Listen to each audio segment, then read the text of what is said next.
So, Remembrance Sunday is, by definition, about the past. Today, as on Armistice Day, which was Thursday this year, at the 11th hour of the 11th day of the 11th month, we remembered and we remember today, especially those brave men and women of our armed forces who valiantly and bravely defended this nation during the two great wars. We also remember those who have died or have suffered in any way in any other conflicts or acts of violence, including, of course, those acts of terrorism in Manchester and elsewhere, which are in our own very recent memory.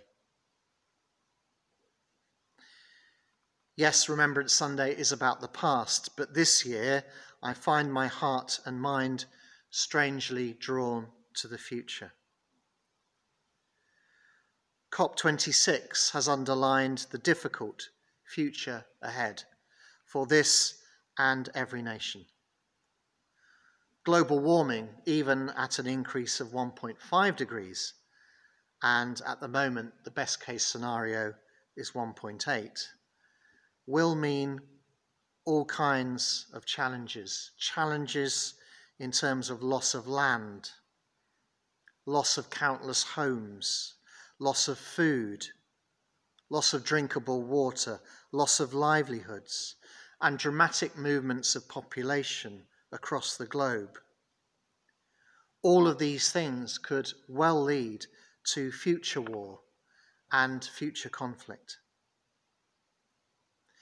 In our first reading, James, the brother of Jesus, writes, "Those conflicts and disputes among you, where do they come from? You want something and do not have it, so you commit murder. And you covet something and cannot obtain it, so you engage in disputes and conflicts." Over the coming years and decades, as there will be increasing lack and shortage in all kinds of things in more and more places around the world, sadly, the scope for war will also increase. But this is about more than just physical resources. It's also about spiritual vision. James also writes, "Those conflicts and disputes among you, where do they come from? Do they not come from your cravings that are at war within you?" And then he writes, "You do not have because you do not ask. You ask and do not receive because you ask wrongly, in order to spend what you get on your pleasures." War happens not just because of a lack of physical resources, but also because of the spiritual problem of the human heart and the human heart's tendency to greed, to overconsumption, and to hedonism. For all that the Indian delegates caused chaos in the 11th hour at the conference yesterday, one of the Indian delegates earlier that day expressed what I thought was a deep and a very challenging truth.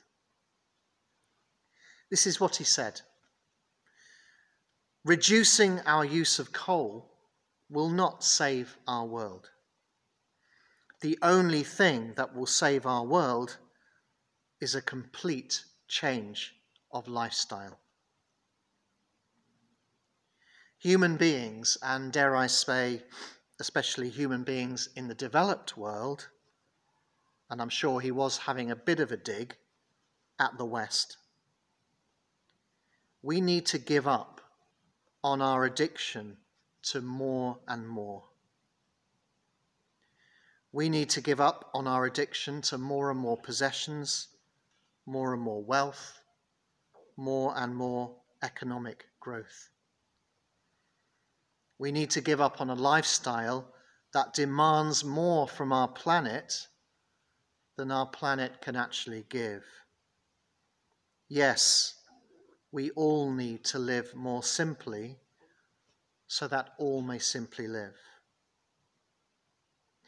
And the only way we have any hope of living that more simple, that more disciplined lifestyle is, according to James, by drawing near to God, cleansing our hands, purifying our hearts. And in so doing, our hearts and lives become liberated from all those addictions, all those cravings that lead to what James calls disastrous and devilish and unsustainable lifestyles. Draw near to God, and God will draw near to you. The ultimate solution to our global crisis and the ultimate way to peace, beyond all the politics, beyond all the economics, important though those things are. The ultimate solution is spiritual. And so today we remember, of course we remember. As we always do, we remember with great pride and sorrow and gratitude. But we also look forward and we pledge ourselves to co-creating with the loving, healing God of the universe, co-creating a peaceful future. We do that, yes, by sharing and helping where there is lack, but above all, we work for that peaceful future by attending to our own hearts. Draw near to God. Cleanse your hands. Purify your hearts. Draw near to God. God will draw near to you. And you will live a life that is more just, more equitable, more generous. You will live a life that is way more sustainable for all of our global neighbours. And you will live a life that creates not war, but peace. Amen.